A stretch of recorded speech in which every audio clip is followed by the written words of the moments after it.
প্রিয় রবিবাবু, এবার আপনি ওবারের চাইতে শীঘ্র চিঠি দিয়েছেন। খবরের কাগজে অনেক জায়গায় আপনার নাম থাকে, সেখানে আপনার নামের আগে স্যার লেখা থাকে। আবার কোনো কোনো জায়গায় কবি সম্রাটও লেখা থাকে।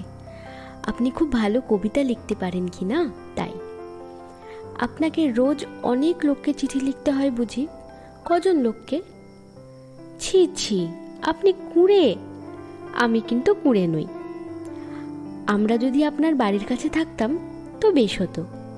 আমি রোজ আপনার কাছে গিয়ে গল্প শুনতাম, আমিও আপনাকে গল্প বলতাম।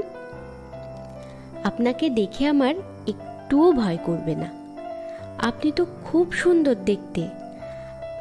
আপনি বুঝি ভাবেন আমি আপনার ফটো দেখিনি? তাতে তো আপনাকে খুব সুন্দর লাগে।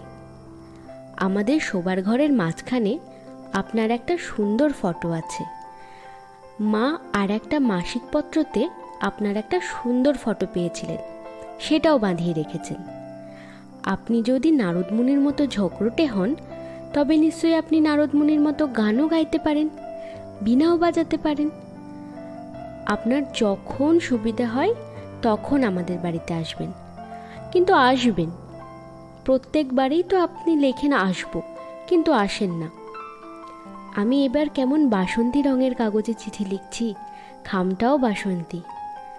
মিসেস বেসেন্টের 1 অক্টোবর জন্মদিন কি না, তাই ওর গার্লস স্কুলে মেয়েরা লক্ষ্যের পরীক্ষা অভিনয় করবে। আমার মা শেখাচ্ছেন। আশা ক্ষীরো, শান্তিরানী কল্যাণী। জন্মাষ্টমীর দিন ওর স্কুলের বোর্ডিং হাউসের মেয়েরা 3টি ছোট ড্রামা করেছিল। আমি দেখতে পাইনি, আমার খুব অসুখ করেছিল। আজকে সারা দিন ধরে বৃষ্টি পড়ছে। বিকেলে এত বৃষ্টি হয়েছিল যে চারিদিক অন্ধকার হয়ে গেছিল। আমি আর ভক্তি ওদের অভিনয় দেখতে যাব।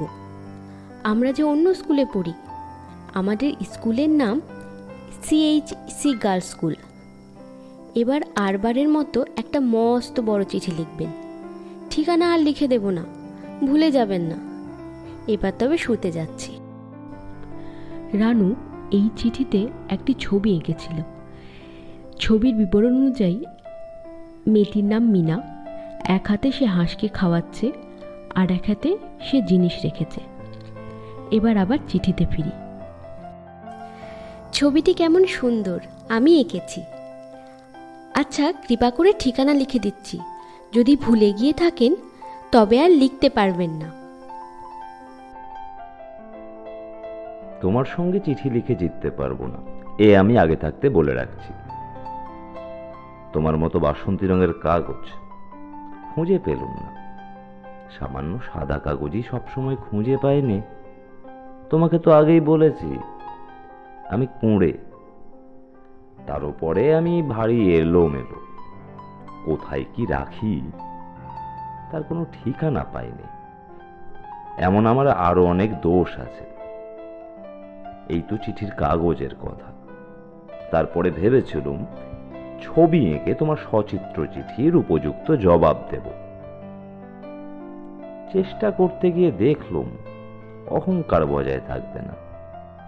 এ বয়সে নতুন করে হাঁস আঁকতে বসা আমার পক্ষে চলবে না। গ অক্ষরের পেটের নিচে খণ্ডত্ব জুড়েব, সুবিধা করতে পারলুম না। সেটা এইরকম বিশ্রী দেখতে হলো। অনেকটা সময় পদ্মার চড়ে কাটিয়েছি। সেখানে হাঁসের দল ছাড়া আমার আর সঙ্গী ছিল না। তাদের প্রতি আমার মনের কৃতজ্ঞতা থাকাতেই আমাকে আজ থেমে যেতে হলো। এবারকার মতো তোমার হাঁসেরই জিত রইল কেমন? এই তো গেল ছবি, তার উপরে আবার সময়। তাতেও তোমার সঙ্গে আমার তুলনাই হয় না। তাই ভয় হচ্ছে শেষকালে তুমি রাগ করে আর কোনো গল্প লিখিয়ে গ্রন্থকারের সঙ্গে ভাব করবে। কিন্তু নিমন্ত্রণ আমার পাকা রইল।